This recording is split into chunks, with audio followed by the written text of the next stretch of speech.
Long years ago, we made a tryst with destiny, and now the time comes when we shall redeem our pledge, not wholly or in full measure, but very substantially.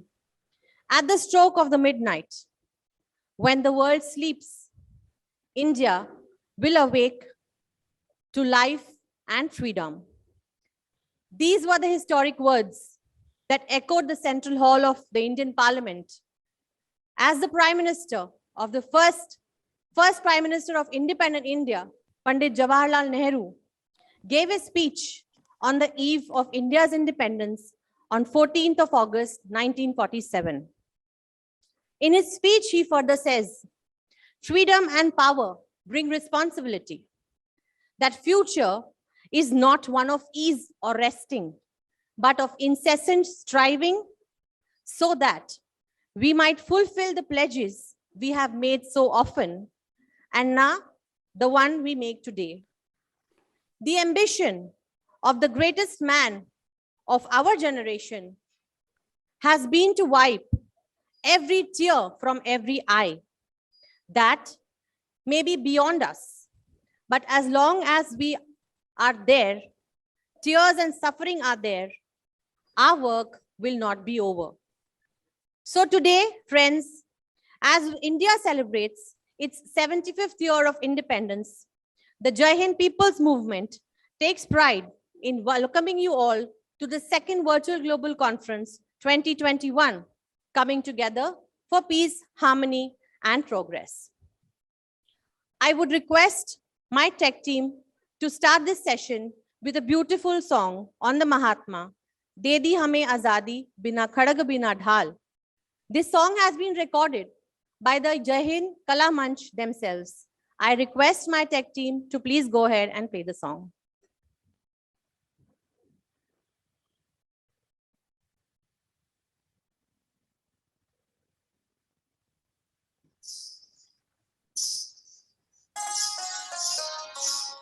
दे दी हमें आजादी बिना खड़ग बिना ढाल, साबरमती के संत तूने कर दिया कमाल। दे दी हमें आजादी बिना खड़ग बिना ढाल, साबरमती के संत तूने कर दिया कमाल। आंधी में भी जलती रहे गांधी तेरी मशाल, साबरमती के संत तूने कर दिया कमाल। दे दी हमें आजादी बिना खड़ग बिना ढाल, साबरमती के संत तूने कर दिया कमाल।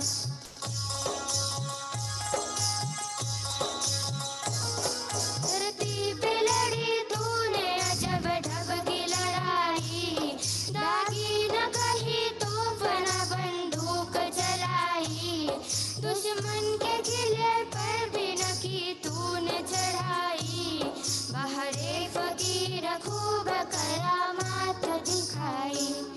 चुटकी में दुश्मनों को दिया देश से निकाल, चुटकी में दुश्मनों को दिया देश से निकाल। साबरमती के संत तूने कर दिया कमाल। दे दी हमें आजादी बिना खड़ग बिना ढाल, साबरमती के संत तूने कर दिया कमाल। रघुपति राघव राजा राम, रघुपति राघव राजा राम। शतरंज बिछा कर बैठा था जमाना, लगता था कि मुश्किल है फिरंगी को हराना। टक्कर थी बड़ी जोर की, दुश्मन भी था ताना, पर तू भी था बापू बड़ा उस्ताद पुराना। मारा वो कस के दाव के उल्टी सभी की चाल, मारा वो कस के दाव के उल्टी सभी की चाल। साबरमती के संत तूने कर दिया कमाल, दे दी हमें आजादी बिना खड़ग बिना ढाल, साबरमती के संत तूने कर दिया कमाल। रघुपति राघव राजा राम, रघुपति राघव राजा Ram.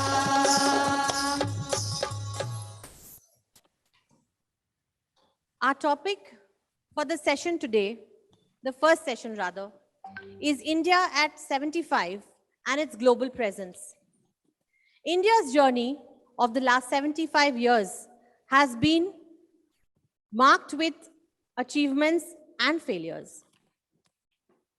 Tremendous scientific development, black spotted with incidents of superstition and killing, astonishing development in the infrastructure section, yet many rural hamlets are still deprived, where the Prime Minister, Presidents, the Speaker of the Lok Sabha, Chief Ministers of several states, chairs of power, being occupied by women leaders, yet a skewed sex ratio worries us even today. Science, IT, sports, defense, entertainment, healthcare, financial institutions, education institutions, you name it, and we have excelled in it. So aptly, our first session today is dedicated to this remarkable journey of India, India at 75 and her global presence. With us on dais today, we have the founder president of the Jaihind People's Movement, Dr. Sudhirji Tambe, the first citizen or the mayor of Sangamner town, Honorable Durgatai Tambe. We have with us the portfolio leader of the Jaihind People's Movement, Abhayji Zondhare and Milind Autiji. I welcome you all to this conference. We now move on to our first speaker, who is a part of the Jaihind team himself. We have with us Mr. Ajinkya Ingale, a software engineer who joins us from USA. I would request my tech team to please spotlight Ajinkya, and I would request Ajinkya to go ahead with his opening speech.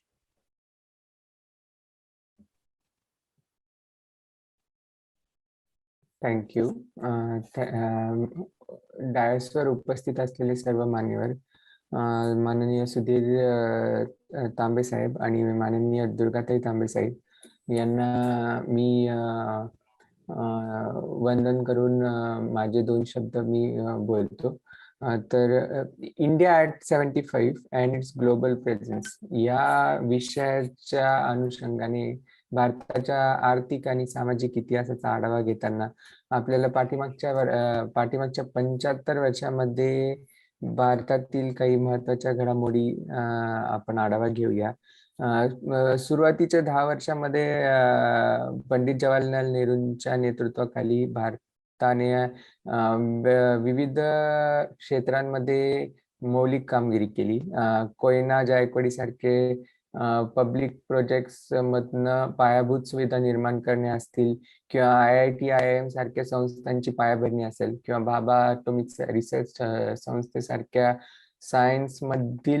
मूलभूत सायन्समधील काम करणाऱ्या संस्थांची पायाभरणी असेल किंवा आर्थिक क्षेत्रामध्ये BHEL आणि ACIL किंवा LIC सारख्या नवरत्न कंपन्या असतील यांच्या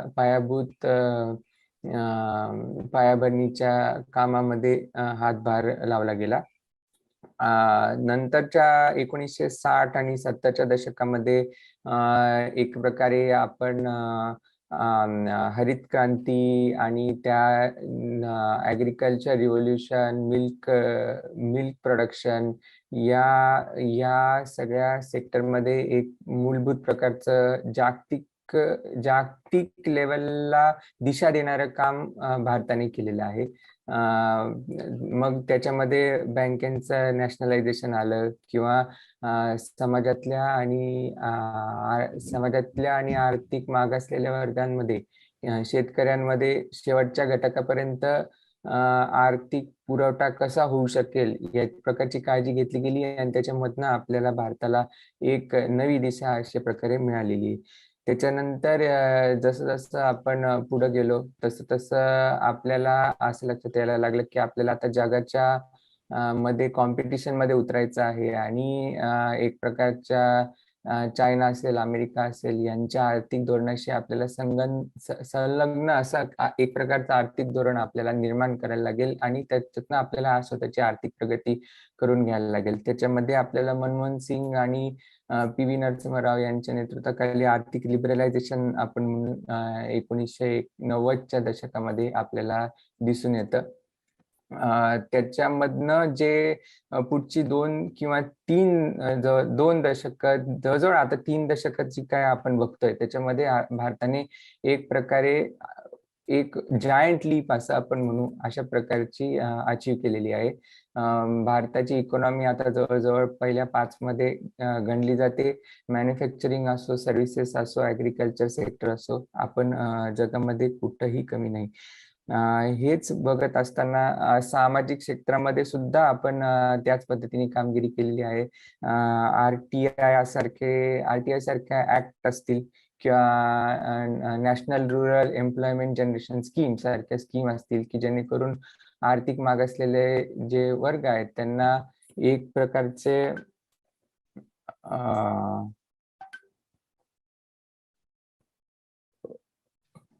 एक प्रकारची आर्थिक मदत आपण केलेली आहे. तर so when we are looking at young India, then still we have reached far from since 75 years of independence, but we still have a lot to do and lot too far to go.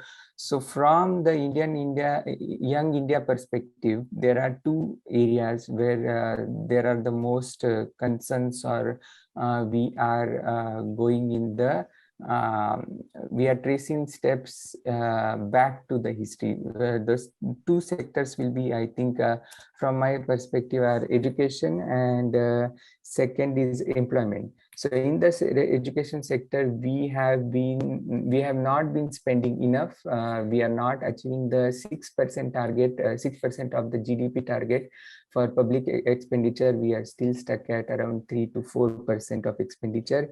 The cost of education is increasing. There is